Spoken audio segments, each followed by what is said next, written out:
जय सिया राम। आप सभी को प्रणाम।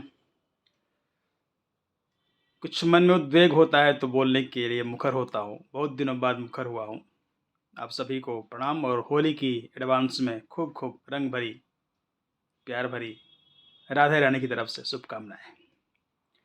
अभी कुछ दिनों पहले एक मैंने वीडियो देखा जिसमें हरियाणा में एक डॉक्टर को उनके घर से रेस्क्यू किया गया, उनके घर से उनको बचाया गया, जिस घर के सीमेंट, मार्बल, सरिया और जो भी चीज़ें होती हैं खुद प्यार से लगाया होगा, उस घर से उनको रेस्क्यू किया गया। क्यों? उनके बच्चे अमेरिका रहते हैं और भाई साहब 1.5 साल से कपड़े नहीं बदले थे। अब जीवन ये है कि सब कुछ तुम्हारे पास है।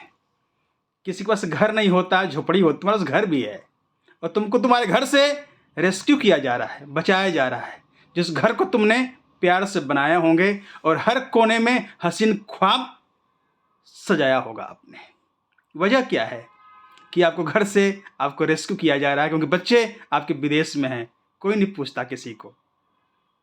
प्राचीन काल में 25 साल तक ब्रह्मचर्य आश्रम, 25 से 50 गृहस्थ आश्रम, 50 से 75 वानप्रस्थ आश्रम और 75 से 100 तक का जो साल था उसको संन्यास आश्रम कहते थे। ये जीवन का तरीका था क्योंकि हमारे पूर्वज मूर्ख नहीं थे, वो जानते थे दुनिया ऐसी ही है। बच्चे किसी को नहीं पूछते, चाहे ऑस्ट्रेलिया हो, चाहे लंदन हो, चाहे दुनिया के दूसरे ग्रह पे बैठे हुए हों, वो नहीं पूछेंगे आपको। आपको अपना जीवन खुद जीना पड़ेगा, जो सिस्टम बनाया गया है। लेकिन तृष्णा, अहंकार और ममता इतना ज़्यादा है कि घर छोड़ने में दिक्कत होती है। किसने कहा कि घर रहो आप? किसने कहा घर रहने के लिए? उम्र हो गई, निकलो। यह देश धर्म प्राण देश है, निकलो।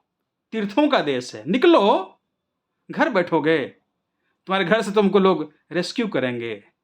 हिमालय है, माउंट आबू है, गिरनार है, निकलो। तो चूतिया हो तुम, घर बैठे हो तो? तुम थोड़ा चूतिया कौन है? घर बैठे हो तुम बुढ़ापे में, निकलो, खोजो।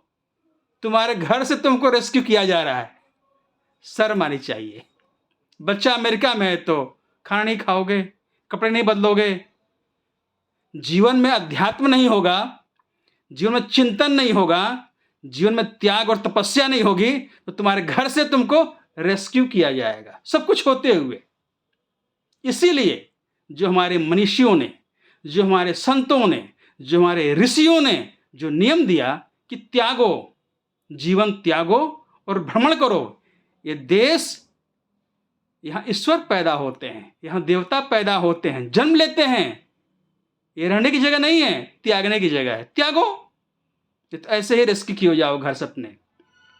अध्यात्म नहीं है, चिंतन नहीं है, त्याग नहीं है, तपस्या नहीं है, तो ऐसे ही मरोगे। बेटा कहीं रहे तुम्हारा, इंडिया में रहे तो कौन पूछता तुमको? वो तो बहाना कि ऑस्ट्रेलिया में है, कनाडा में है, यहाँ कौन पूछता है तुमको?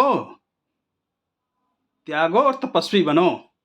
जिस मालिक ने दुनिया बनाई है उसके लिए कुछ समय निकालो। जवानी से ही दारू की बोतल बुढ़ापे में बहुत कष्ट देती है, क्योंकि हर आदमी बदला लेने के लिए अवसर की प्रतीक्षा कर रहा हो, चाहे तुम्हारा बेटा हो चाहे बेटी हो। जब मिलेगा तो अपना रंग दिखा देगा वो। इसलिए जागो और उस बांके बिहारी को खोजो, गिरनार में, माउंट आबू में।